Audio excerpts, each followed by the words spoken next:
There's a particular kind of loneliness that doesn't have a clean name.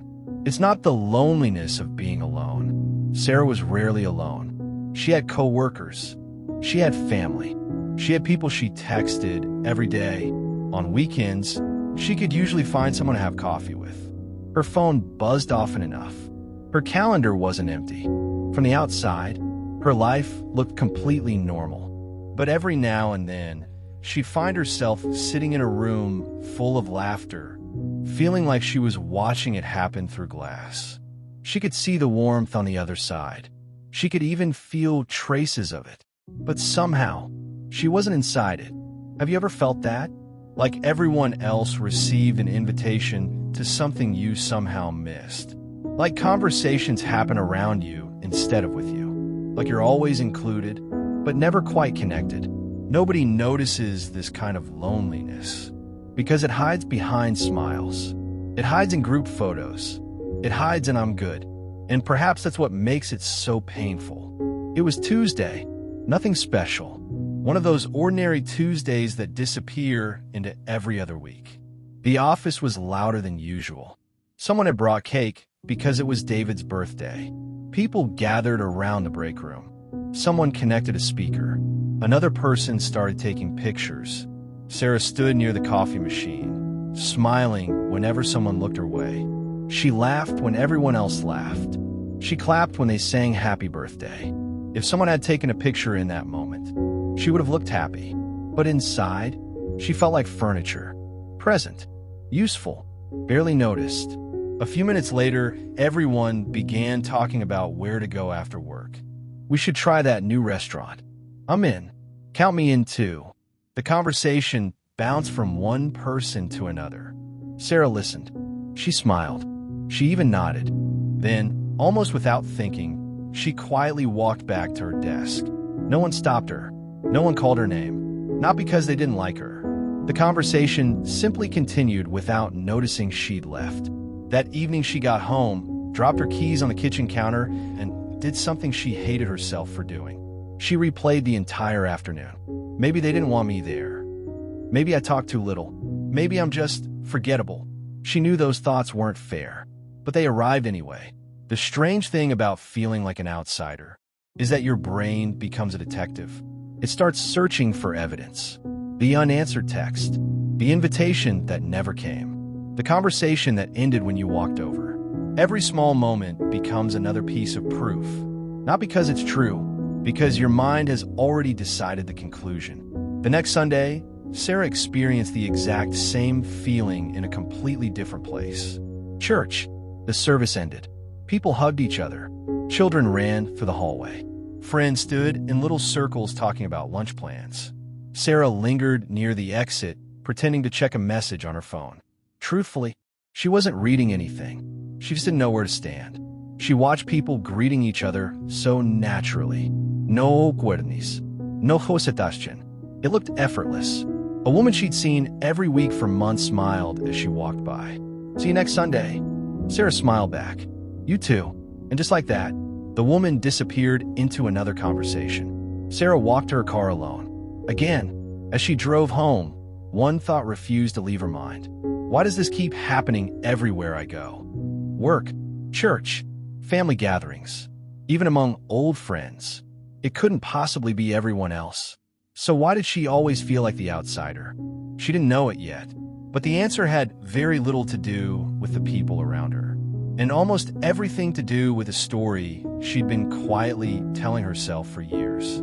Sarah didn't find the answer that day. Life simply continued. Monday became Tuesday. Tuesday became Wednesday. The office filled with the same conversations, the same coffee breaks, the same familiar faces. And yet, something about that drive home stayed with her. Why does this happen everywhere?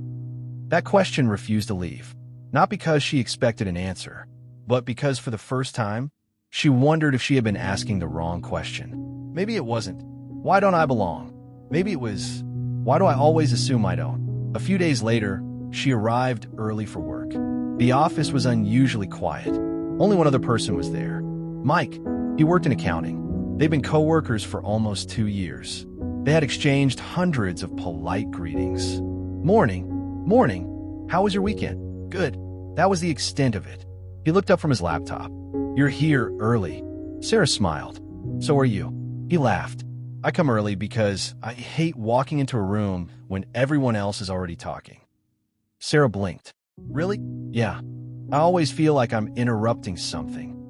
She stared at him because she'd never told anyone. That was exactly why she often sat in her car for 10 extra minutes before walking into work. Not because she was late, because she hated opening the office door while conversations were already happening. For the first time in weeks, she didn't feel strange. She felt understood.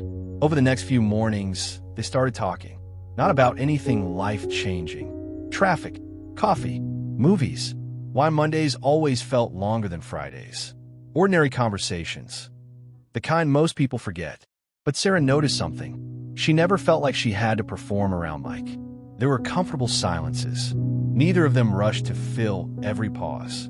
One morning Mike admitted something. I've always thought everyone here was closer to each other than they actually are. Sarah laughed. So did I. They looked around the office. People chatting.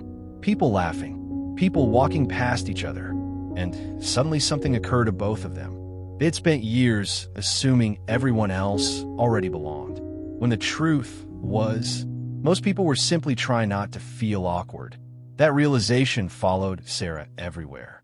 At church, she noticed the woman who always stood alone after the service before eventually finding someone to talk to. At the grocery store, she noticed the cashier forcing a smile through what looked like exhaustion. At family dinners, she realized her cousin, the loudest person in the room, rarely talked about himself. Everyone, she began to realize, was carrying something invisible. Some carried grief, some carried anxiety, some carried insecurity, and many carried the quiet fear that they didn't quite fit anywhere. You can't always see loneliness. Sometimes it wears confidence. Sometimes it tells jokes. Sometimes it hosts the party. Sometimes it smiles in every photograph. Months later, the office hired another employee. Her name was Emma. On her first day, she sat alone during lunch. Sarah noticed her immediately, not because she looked sad, because she recognized the expression, the polite smile, the pretending to check your phone, the waiting, the hoping someone would make the first move. Sarah picked up her lunch, walked over, and asked, "Mind if I sit here?" Emma looked almost relieved. I was hoping someone would. Such an ordinary sentence. Yet it stayed with Sarah for days. How many people, she wondered, are secretly hoping someone will simply sit beside them? That night, Sarah thought about the version of herself from only a few months earlier. The woman who believed everyone else had already formed friendships. The woman who assumed silence meant rejection. The woman who replayed every conversation looking for proof that she wasn't enough. She hadn't become more interesting, or funnier, or more confident. The biggest change wasn't outside her. It was the story inside her. She stopped treating every awkward moment as evidence that she didn't belong. Because awkward moments happen to everyone. Someone doesn't reply to your text. Sometimes they're busy. Someone forgets to invite you. Sometimes they simply forget. A conversation ends quickly. Sometimes people genuinely have somewhere else to be. Not everything is a verdict on your worth. Yet when we already feel like outsiders, our minds interpret ordinary moments as personal rejection. Psychologists call this confirmation bias. We notice everything that supports our fears and overlook everything that challenges them. A smile, an invitation, a compliment, a genuine attempt to connect. It's as if our minds become lawyers, arguing for a case we unknowingly built years ago. Maybe that's why this kind of loneliness is so difficult to escape. Because the walls aren't built by other people. They're built by assumptions. Assumptions repeated so often, they begin to sound like facts. They probably don't want me there. I'll just make things awkward. Nobody would notice if I left. But thoughts are not always truths. Sometimes, they're simply old fears wearing new clothes. The truth is, most people don't walk through life feeling as connected as they appear. The friend who seems to know everyone still worries she's too much. The coworker who never stops talking often goes home wondering if people secretly find him annoying. The quiet man at church is praying someone will say hello before he leaves. The woman laughing in every group photo Maybe asking herself the same question you've been asking. Do I really belong here?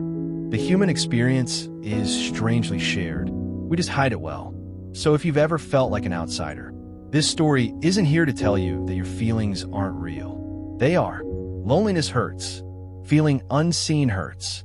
Feeling like everyone else received a map for connection while you somehow missed yours hurts. But feelings aren't always the whole story. Sometimes the distance you feel isn't measured by how far people are from you. It's measured by how long you've believed you were standing outside the circle. And circles have an interesting way of changing. Sometimes they don't open because someone invited you. Sometimes they open because you finally believed you were allowed to step closer. Maybe someone watching this needed to hear that today. Maybe you've spent years believing you're the only one who feels this way. You're not even close. Millions of people wake up every morning wearing invisible masks, looking confident, looking fine, while quietly wondering whether they truly matter to the people around them. If that's you, I hope this story reminds you of one simple truth. You're not the only person standing outside looking in. More often than not, the people inside the room are wondering if they belong too. And perhaps the deepest connection we can offer one another isn't having all the right words.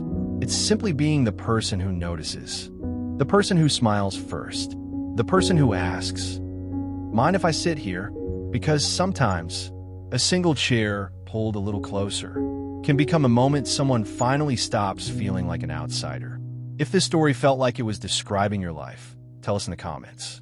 Not because we have all the answers, but because someone else reading your words may realize for the very first time that they were never as alone as they thought.